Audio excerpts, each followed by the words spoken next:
Bonsoir à tous, merci d'être avec nous pour votre journal Afrique. Dans l'actualité ce soir, Jacob Zuma, de plus en plus seul en Afrique du Sud. Le plus grand syndicat du pays appelle le président à démissionner. La COSATU est l'un des partenaires clés de l'ANC au pouvoir. Dans 2 jours, les premières élections de l'ère post-Jammeh en Gambie. Les législatives se préparent dans le calme. C'est un scrutin-test pour Adama Barrow qui est en place depuis un peu plus de 2 mois seulement. Les mouvements citoyens à l'œuvre sur le continent, c'est le thème de votre éclairage ce soir, Christian Egoulé. Oui, elle s'appelle Lucha Filimbi, le ballet citoyen, ou encore Yanama. Ce sont des organisations animées par de jeunes Africains qui veulent libérer et démocratiser le continent. À tout à l'heure, Christian. Et puis un pèlerinage dans ce journal. On va emprunter une ligne de chemin de fer mythique, Addis Abeba, Djibouti. C'est le décor du premier roman de Stéphanie Braqueuet. Elle est notre invitée ce soir. Bonsoir, bienvenue. Bonsoir. En Afrique du Sud, combien de temps Jacob Zuma restera-t-il encore au pouvoir? Le président sud-africain est aujourd'hui plus isolé que jamais. Le COSATU, la toute-puissante confédération syndicale, n'a plus confiance en lui. Elle lui demande de démissionner. L'heure de Matos. La charge vient cette fois-ci d'un allié historique de l'ANC. La COSATU ne croit plus que le président soit la bonne personne pour unifier et mener le mouvement. Nous pensons qu'après toutes ces indéniables contributions au mouvement et au gouvernement, le moment est venu pour lui de démissionner. La COSATU, la puissante confédération syndicale sud-africaine, lâche Jacob Zuma. Avec le Parti communiste, qui a lui appelé lundi à sa démission, et l'ANC, le parti au pouvoir, le syndicat forme une alliance depuis la fin de l'apartheid. Les 3 organisations sont censées travailler main dans la main, prendre des décisions communes. Et pour la COSATU, Jacob Zuma n'a pas respecté ce devoir de concertation. En particulier la semaine dernière, lorsqu'il a limogé son ministre des Finances, Pravin Gordhan. L'homme avait la confiance du peuple, mais aussi des marchés, car il était vu comme le garant de la bonne gestion de ce gouvernement. Lundi, l'agence Standard & Poor's a abaissé la note de l'Afrique du Sud en catégorie junk, autrement dit à risque. C'est un fidèle du président Malusi Gigaba qui gère désormais les finances sud-africaines. Je ne dis pas que c'est facile de se remettre d'une dégradation, mais je pense qu'on peut gérer les risques politiques et les pratiques qui ont été soulignées par Standard & Poor's et qui ont également été pointées du doigt par Moody's. La pression monte sur Jacob Zuma, embourbé depuis plusieurs mois dans une série de scandales. Même au sein de l'ANC, certains veulent le voir partir. L'ANC qui a le pouvoir de démettre le chef de l'État, il l'avait fait en 2008 pour le prédécesseur de Jacob Zuma, son rival Thabo Mbeki. En Guinée, Toumba Diakité demande sa liberté provisoire. L'ancien militaire guinéen est en prison depuis son extradition il y a 3 semaines. Il est poursuivi pour le massacre du 28 septembre à Conakry, mais sur la quinzaine d'inculpés dans ce dossier, il est le seul à être incarcéré. On écoute son avocat. Plutôt que d'être un acteur ou un coupable idéal, Toumba, à ce jour, est venu pour changer son statut pénal. Il est le seul à avoir été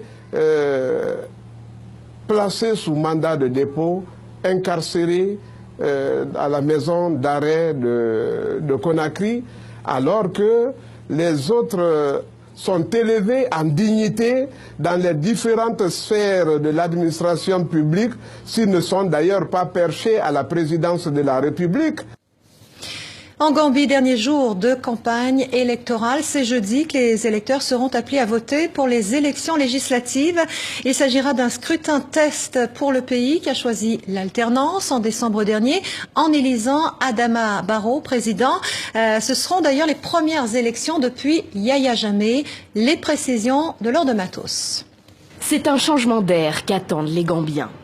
Et en ce dernier jour de campagne législative, ils y croient.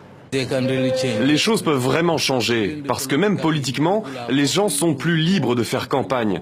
Nous avons beaucoup de candidats indépendants et beaucoup d'options pour voter.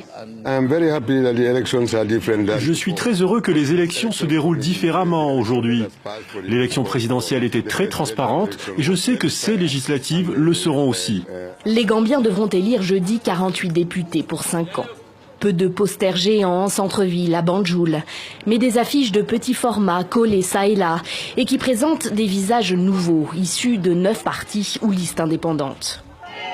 Les candidats et leurs partisans font campagne dans la joie. Rien à voir avec l'époque de l'ancien président Yahya Jammeh, qui a finalement quitté le pouvoir en janvier après 22 ans à la tête du pays. L'Assemblée nationale version Jammeh était une coquille vide. Les attentes sont très fortes car l'Assemblée nationale sortante était perçue comme une simple chambre d'enregistrement. Et c'était le cas. Les députés ne servaient pas l'intérêt du peuple, mais celui du gouvernement. Et je ne peux pas croire que les futurs parlementaires veuillent suivre leur exemple. La PRC, le parti de l'ancien président Jammeh, est encore au rendez-vous cette année. Il présente des candidats dans la majorité des circonscriptions. Il avait remporté une victoire écrasante en 2012 lors des précédentes législatives, des législatives qu'avaient boycottées 6 des principaux partis d'opposition. Sophie Petronin a été enlevée à Gao, dans le nord du Mali, le 24 décembre dernier. L'humanitaire française dirigeait une association d'aide à l'enfance. Son enlèvement n'a jamais été revendiqué.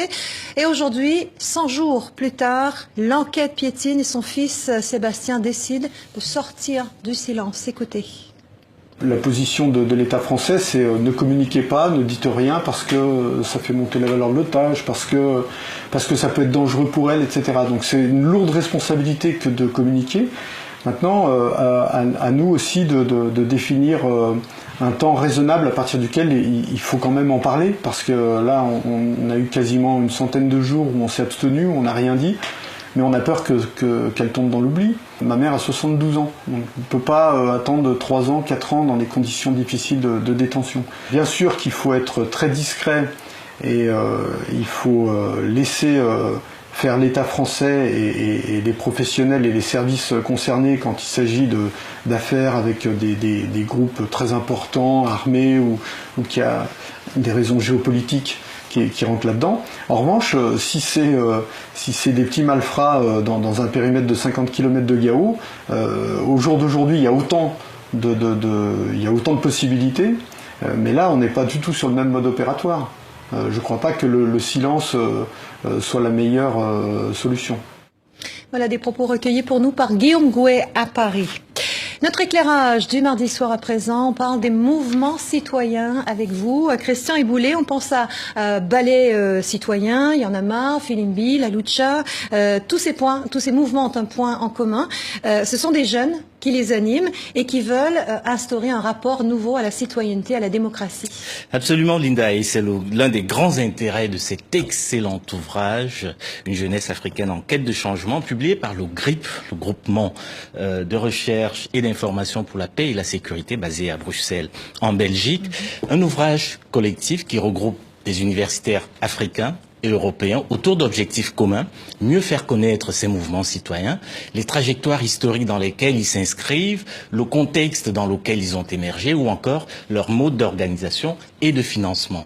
Et c'est des textes courts, très accessibles et qui peuvent parfois servir de mode d'emploi à tous ceux qui aujourd'hui sur le continent ont soif d'action et de changement. Et ces mouvements citoyens dont on parle depuis quelques années sont devenus le fer de lance de manifestations dans plusieurs pays. On n'hésite plus grâce à eux à descendre dans la rue. Beaucoup de ces mouvements sont également très actifs sur les réseaux sociaux.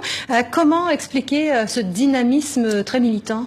Eh bien, écoutez, il y a aujourd'hui d'importantes mutations sociales et politiques qui ont cours au sein des sociétés africaines. Et parmi ces mutations, au cœur de ces mutations, il y a 2 phénomènes importants.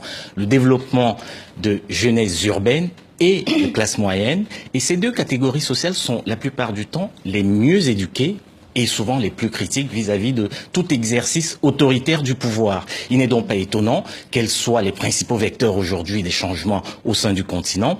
Et la plupart du temps, pour les mouvements citoyens, eh bien c'est là un vivier dans lequel ces mouvements viennent puiser leurs forces vives qui leur permettent notamment d'être très actifs aujourd'hui. Alors tous ces mouvements citoyens sont en relation au plan national, au plan international. Ils ont tous l'ambition, je le disais tout à l'heure, de libérer le continent, de le démocratiser.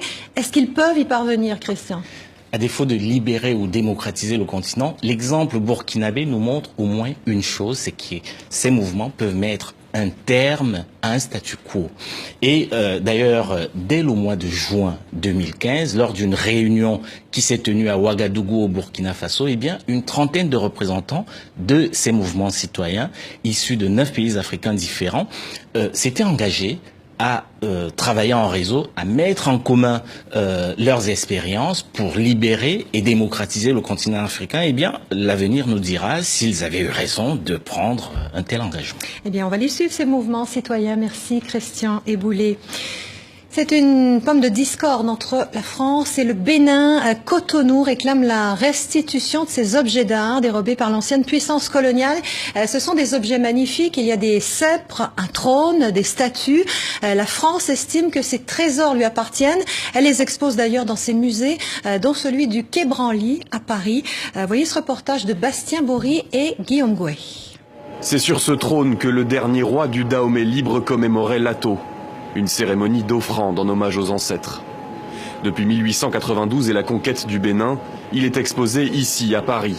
Un butin de guerre fait de dizaines d'œuvres, ancrées dans l'imaginaire collectif béninois. Si on se place sur le plan historique, il y a toujours une mémoire rêvée. Et cette mémoire donc des rois est davantage rêvée, et ça participe de la construction identitaire, ce qu'on retrouve dans beaucoup de cultures, de manière globale. Leur restitution est un combat de longue date. La réponse de Paris, elle, s'est fait attendre. En décembre 2016, le ministère des Affaires étrangères indique ne pas contester les pillages du passé, mais précise que ces œuvres appartiennent aujourd'hui au patrimoine national. Les recours du Bénin sont donc suspendus à la bonne volonté de la France. Je ne vois aucune voie de droit possible. On entend beaucoup parler de cela, mais la France est très ouverte. Le Bénin est un pays ami de la France. Je crois que les demandes de coopération pourront se faire et elles se feront. Des musées se prêtent régulièrement de grandes et belles expositions. Il suffit simplement que des infrastructures soient je dirais, aux normes dans chacun des pays. C'est ici, dans ce musée bien vide au sud du Bénin, que les trésors d'Abomey pourraient un jour revenir. Le gouvernement français n'a pas souhaité répondre à nos questions, mais certains spécialistes affirment qu'un retour est à exclure. Et pour le Bénin, ces œuvres doivent lui être rendues. Elles font partie de son patrimoine, selon lui. Je vous propose d'écouter le ministre béninois des Affaires étrangères, qui était tout à l'heure l'invité du 64 minutes. L'État, en voulant récupérer ses biens, entend bien entendu avoir une offre culturelle forte dans sa nouvelle politique touristique, mais pas seulement cela, mais l'État entend avoir des éléments pour pouvoir dire notre histoire aux générations montantes, parce que nous sommes, dans notre pays, engagés désormais dans un processus de redéfinition de nos priorités, mais aussi un processus de restauration de notre dignité et de développement et d'engagement vers notre avenir. Et cette histoire de France coloniale rappelle votre roman, Stéphanie Braqueuet. Merci d'être avec nous. Vous disiez à l'instant, on est en plein dedans. Vous publiez Ligne de fuite aux éditions Lattès. C'est un roman qui nous emmène presque en pèlerinage le long du chemin de fer franco-éthiopien entre Addis Abeba et Djibouti. On est en pleine période coloniale française. Pourquoi est-ce que vous avez choisi d'écrire sur ce thème? Alors en fait, ce roman, c'est 3 voix qui couvrent 3 générations, qui couvrent à peu près un siècle, donc les années 1920 jusqu'à aujourd'hui. L'arrière-grand-père qui était le directeur de ce chemin de fer, le grand-père et une petite fille, une jeune femme en fait qui part à la recherche d'un secret enfoui il y a longtemps, un secret familial. Et elle part le long de cette ligne de chemin de fer, et ces 3 voies suivent cette ligne de chemin de fer qui a été construite à la fin du 19e siècle par les Français principalement, qui a été beaucoup voulu par Ménélique II, qui était l'empereur d'Éthiopie, qui voulait un débouché maritime, et c'était un peu vu comme le fleuron de la France coloniale à l'époque. Donc ça donnait l'occasion justement de reparler de cette époque et de faire un parallèle entre ces légendes familiales qu'on reçoit quand on est enfant et la jeune femme Emma, qui est le personnage principal du roman, va partir en quête d'un secret, et à travers cette quête va déconstruire des légendes familiales. On a tous eu des récits par nos grands-parents, des récits figés qui façonnent aussi notre identité. Et c'était cette démarche-là qui m'intéressait. Interroger la période coloniale de la France, finalement. Et à la fois interroger ça et le récit unique. Et multiplier les récits, ça permet aussi d'abord de donner un petit peu d'air et puis de rendre la chose moins émotionnelle et de reconnaître le fait que oui, il y a une multiplicité de récits qui va à l'encontre de la question du roman national. Alors, avant d'être romancière, Stéphanie Braqueuet, vous êtes journaliste basée à Nairobi, au Kenya. Vous avez travaillé pour nous, d'ailleurs, pendant quelques années. Vous avez mené une véritable enquête de terrain pour écrire ce roman. Comment ça s'est passé ? Alors, je suis effectivement, j'ai remonté cette ligne de chemin de fer entre Addis, Dire Dawa. Je suis pas allée jusqu'à Djibouti parce que le rail, l'ancien rail, en fait, a été écrasé juste quelques mois avant par le rail chinois, parce qu'il faut quand même dire que les Chinois sont en train de ont fini d'ailleurs de construire un TGV.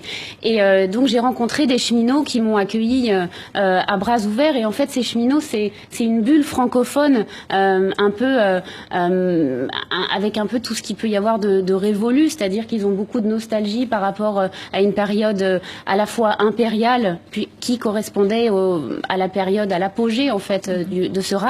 Et ils regrettent que ce rail soit en déshérence et remplacé par un TGV chinois qui va les laisser très probablement sur le quai. Oui, les Européens, les Américains, ils ont oublié l'Éthiopie, dit un de ces cheminots dans votre livre. La Chine s'est précipitée dans la brèche. C'est ça qui se passe aujourd'hui dans les anciennes colonies françaises ?